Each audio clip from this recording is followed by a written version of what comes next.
follow through, going forward, really, really nice. Good there.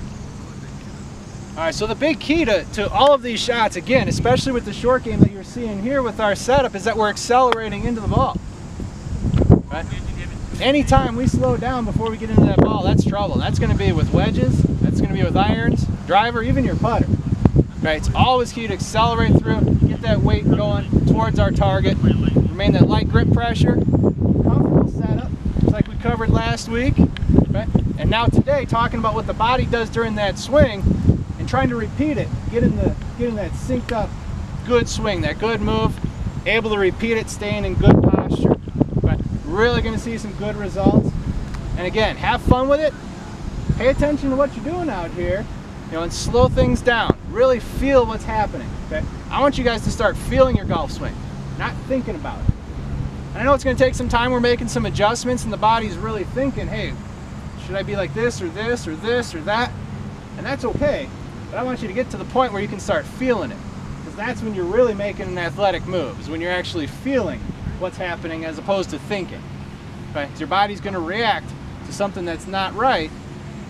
Power of self-correction happens during the golf swing. Golf swing only lasts a second and a half. So either you better have some really fast self-correction, or we need to get more efficient with our golf swings. So one thing I like to do after I've just played a hole is, once I've completed it, is turn around and look back towards the tee box. Right? Now why might I want to do that after I've just played the hole? To see the trouble that might be there from the green perspective. Exactly. Okay. If you get a chance, try and play a hole backwards. See what it's like. Because a lot of times it looks a lot different from the tee box looking towards green than it does from the green looking back. Right? And that's how the architect gets you.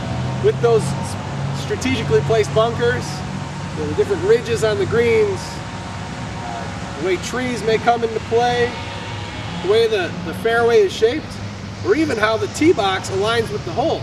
Sometimes the way the tees are set may have you pointing entirely towards one half of the fairway or the other. So that's why when we get set up on that tee box, we want to find that good footing, but depending on the type of shot we're playing, based on the hazards or the trouble we see off the tee, whether it's right side, left side of the tee box, we want to take that all into account before we even get going. It's always key to have a plan for each shot. Right. So next week, we're going to be out on the golf course again, and we're going to talk about game planning for a round, for a hole, or for a shot. Because all three are very important to how we're going to address and how we're going to go into that round, that hole, or that shot. Excellent work today. We had some great shots. We had some difficult shots, some difficult lies, but it's the best way to practice is out on the golf course. All right, so over the past 4 weeks now, we started out on the driving range, focusing on our setup, our grip, our stance, our posture, and our alignment. Really getting back to the basics of how we want to get comfortable and set up over each shot. After that, we talked about keeping our body in good balance, having that tower of power to be able to handle our body movements and create a good, efficient, repeatable swing. We then got out on the golf course and talked about how to assess some of the dangers on the golf course and how we want to get ourselves set up on the tee box, as well as some of our other shots. And then today we really focused on putting together a plan of how we want to play each hole, not only each hole, but each shot. Okay? And there's a big difference between making a golf swing and hitting a shot. A shot is where you do your research. You walk up, you check out your landing zone, you notice where the pin is, you notice the hazards. You're really taking your time to develop this shot.